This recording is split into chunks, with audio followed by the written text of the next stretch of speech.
Hello, this is Elizabeth Lotz with Challenges for Students. This is for the Aspen University class ECE 200 History and Philosophies of Education for Dr. Rachel Holmes specifically. The dangers children and youth face. Childhood is supposedly a time for fun and an easy life.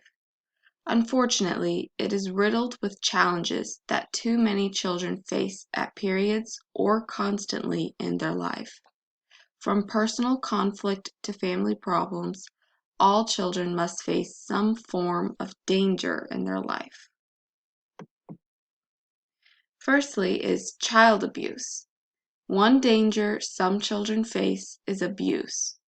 Abuse comes in more than one form, such as neglect, which can be not fed or clothed properly, physical abuse, such as being beaten, sexual abuse, such as being molested, psychological abuse, such as being belittled or manipulated, and medical neglect, when a child needs medical attention and will not receive any. Another danger could be poverty and homelessness. Another danger on the rise is children living in poverty or without a home.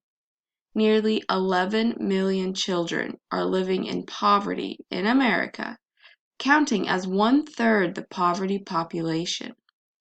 Children who live in poverty are likely to suffer from malnourishment, poor school attendance, no medical attention, or being abused, such as in ways previously mentioned. Challenges of the teen years. Adolescence is marked by difficulty for multiple reasons. It is a confusing time, critical in personal development for each individual teen. A few of the common challenges that many endure are staying academically engaged, substance abuse, and economic realities. All three will be touched on further in the following. Staying academically engaged. Teenagers face the hardship of continuing their school career. For some, this comes with ease, but for a large portion, there appear to be reasons for dropping out.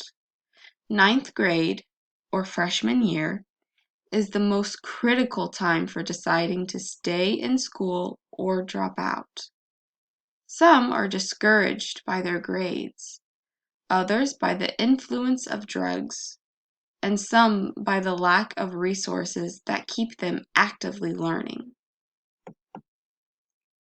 Another is substance abuse.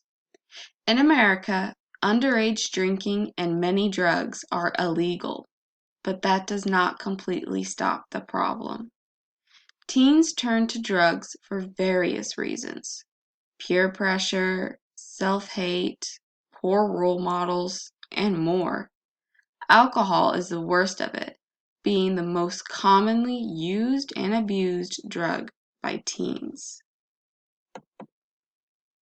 Economic realities. Another common hardship during the adolescent stage is facing economic reality. With changes occurring in everyone's economic state, so many are already anxious or dreading their future conditions. 68% of high school graduates immediately attend college upon graduating, in an effort to help their future selves. This positive action by teens is not always present. Although college attendance is on the rise, teen employment rates are in a pit. After and before school jobs for teens are at an all-time low, at 16% or less of teens holding a part-time job. Moving on to prejudice and discrimination. American schools are to represent the democratic American society, freedom and equality for all. Unfortunately, this has been a process over decades and still has a few battles to go. To be prejudiced is to have preconceived negative beliefs about a person or characteristic. Teachers, parents, and even children can wreck learning environments with their prejudiced ways of thinking. The many isms at risk are sexism, such as based on gender, racism, based on race, classism, based on the socioeconomic class, and other prejudiced stereotypes for the elderly, the queer, the disabled, and religious individuals. Discrimination. Discrimination in a classroom comes in different forms. It could be a teacher who does not include a student in an activity because of their disability. It could be a student who creates an unattractive nickname for a peer based on their race. It could be a parent who undermines a teacher because she is a woman. These instances are examples of inequality in a classroom, inevitably telling an individual they are worth less. This lowers students' self-esteem, academic achievements, and chances for graduating. That is all for my video. These are the two resources I use to collect my information: the basic facts about children in poverty and Foundations of American Education: Becoming the Effective Teachers in Challenging Times.